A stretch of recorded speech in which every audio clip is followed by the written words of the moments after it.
Doutora, primeiramente é uma honra, uma alegria para este jovem advogado estar na presença de Vossas Excelências. Jovem advogado, porque hoje o desembargador falou que tem 32 anos de magistratura, eu tenho isso de idade, doutor, mas um dia eu chego a essa experiência ímpar que Vossa Excelência tem. Doutora, muito embora o fato gerador da minha presença aqui seja uma condenação injusta, eu estou extremamente feliz por estar aqui. Primeiro, por exercer o meu sagrado ofício da advocacia. Segundo, por cada vez que assumo a tribuna, e essa é a primeira vez que assumo a tribuna do TRF da 4ª Região, eu lembro de Evandro Lins e Silva, que falava do nervosismo pré-júri, o nervosismo que eu estou hoje aqui. Excelência, este processo, ele tem seu trâmite de forma muito natural, forma muito tranquila, até o evento 378. Neste momento, o magistrado, ao analisar o processo a fim de pôr atrás a sentença, percebe que falta um elemento que não é um elemento simples, mas sim um elemento que comprova a materialidade delitiva e faz um despacho, requerendo que o parquet, que o Ministério Público ou demonstre onde está este elemento ou então junte aos autos. O elemento, Excelência, é que faltava o auto de infração, que é uma peça central para a materialidade delitiva. Esse despacho, ele não é um mero despacho, Excelência. Ele é uma ruptura do sistema acusatório.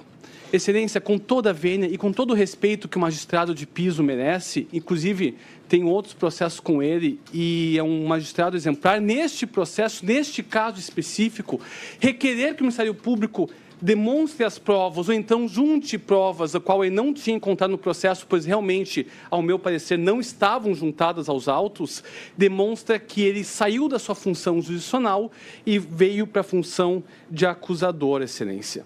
Houve, então, uma ruptura da função do magistrado. Para além disso, Excelência, esta prova foi ajuntada depois da manifestação defensiva de seus memoriais. Ou seja, Excelência, não podemos sequer chamar de prova.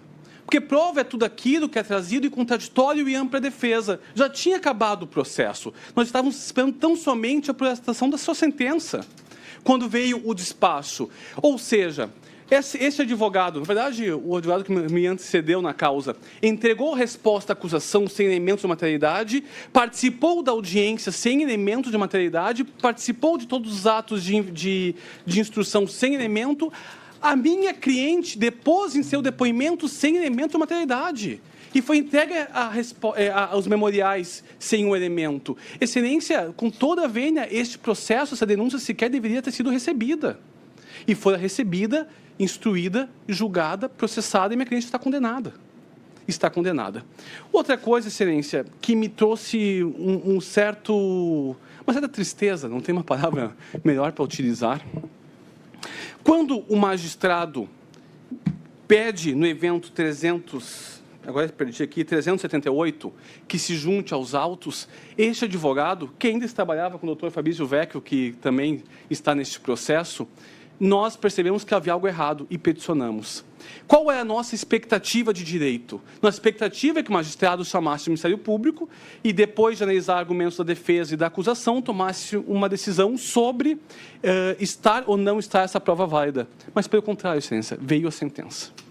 Ou seja, eu também senti um total desrespeito e desprezo por este advogado e pela advocacia em geral, tendo em vista que tivemos um requerimento que sequer foi respeitado, lido ou respondido, como se nada tivesse acontecido. Então, Excelência, a partir do evento 378, nós temos um juiz que sai da sua posição de magistrado e requer provas do Ministério Público como se fosse uma função só, como se não tivéssemos lá no sistema acusatório.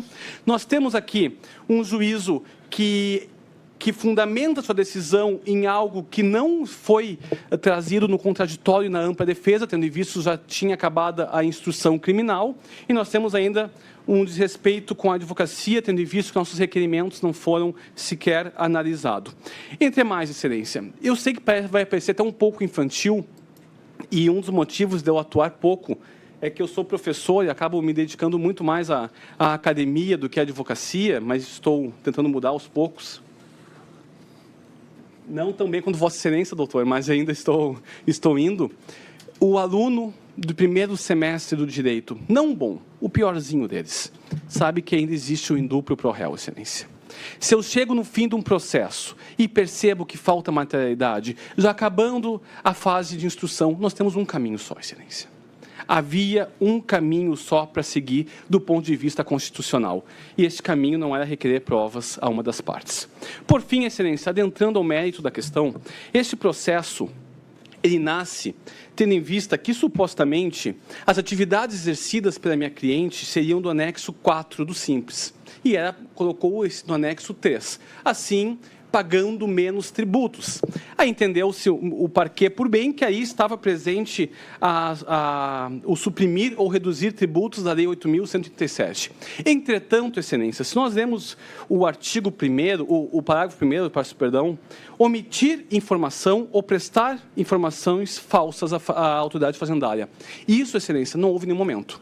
O que houve foi a adequação errada da empresa no anexo errado. Se nós analisarmos, todas as notas fiscais foram declaradas, documentadas, tributadas e escrituradas. Nós não estamos aí mediante a uma fraude contra o Estado, que seria necessário para se fazer presente a materialidade desse delito. Nós estamos numa empresa que seguiu o contador, que seguiu o seu advogado e colocou no anexo que achou que era devido. Analisando um pouco mais a fundo na questão tributária, da qual não me pertence, mas para este caso tive que analisar, nós entendemos que a jurisprudência do CARF e dos tribunais administrativos reconhecem, Excelência, que de 2007 a 2015 houve muita incerteza sobre o enquadramento da atividade de vigilância, portaria, limpeza e segurança.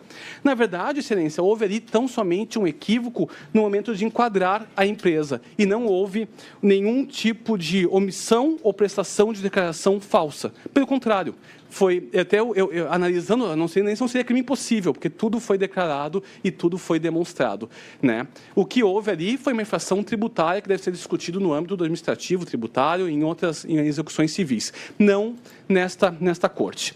Então, Excelências, já encerrando, peço a reforma da sentença condenatória com a absolvição da minha cliente, tendo em vista a nulidade em razão da violação do sistema acusatório, afastando esta prova que fora juntada aos autos depois do trâmite do processo, ou seja, não podemos considerar como prova porque não houve contraditório e ampla defesa efetivo neste processo.